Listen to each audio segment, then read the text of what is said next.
You probably have a drawer full of tools you actually know how to use. Tools with the rubber grip worn down to bare metal. You're the one who diagnoses the weird noise the car is making before anyone else even registers it as a sound. The person people dial at 2 a.m. when everything falls apart.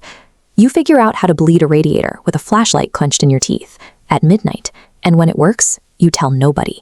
You take on the weight of a crisis without hesitation, and you never make it feel like it costs you anything. So why, when your back inevitably gives out trying to move a heavy washing machine that genuinely requires 2 people, do you spend 4 minutes calculating how to finish the job yourself? You will actively risk bodily harm, waste time strategizing, and attempt a solo maneuver before you even entertain the idea of sending a text to ask for a hand. It is easy to write this off as stubbornness, or assume people who fix everything think they're simply more capable than everyone else around them. But the resistance to asking doesn't come from a place of ego. It comes from a much deeper, more uncomfortable place. What looks like hyper-competence on the outside is often a heavy, self-imposed isolation on the inside. There is a specific kind of person who learns, usually very early, that reaching for help doesn't work. Maybe a parent was too stretched to notice, or needing things felt like adding weight to an already heavy pile. As a kid, they clocked that asking actually made everything harder. The safest, most reliable way to navigate the world and get something done was to figure it out entirely alone.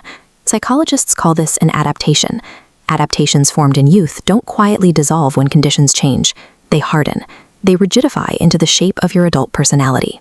Now, your entire internal story is built on a foundation of not needing to call anyone.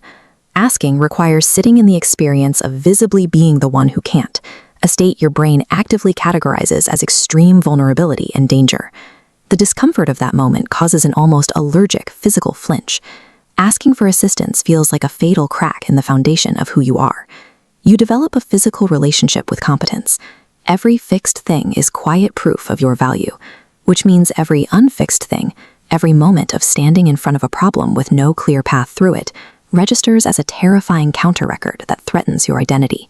This internal calculation of danger is so strong, it overrides reality. In 2008, behavioral scientists Francis Flynn and Vanessa Lake ran a study to measure human compliance when people request assistance. Participants predicted a very low rate of compliance when asking for help.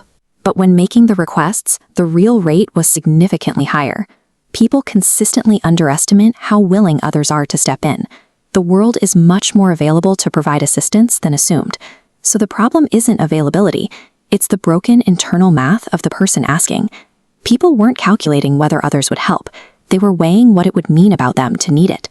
Somewhere deep down, the fixer believes that showing up empty-handed with a visible problem is actively taking something away from someone else. They are trapped in a cognitive distortion where needing someone equals being a burden, and the act of receiving care feels synonymous with inflicting harm.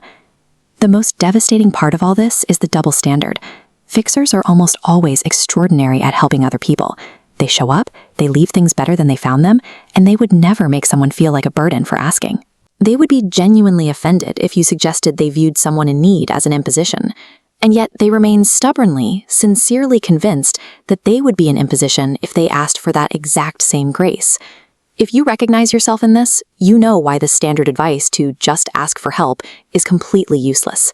It is about as effective as telling someone with a fear of heights to simply look down and relax. The actual shift is slower. It involves genuinely updating the internal story about what asking means. It requires slowly dismantling the quiet, pre-verbal belief that needing something diminishes your worth. Updating this narrative doesn't dismantle you. The drawer full of tools is still yours. The 2 a.m. calls, the quiet repairs, the things you absorb so other people don't have to, none of that stops being real.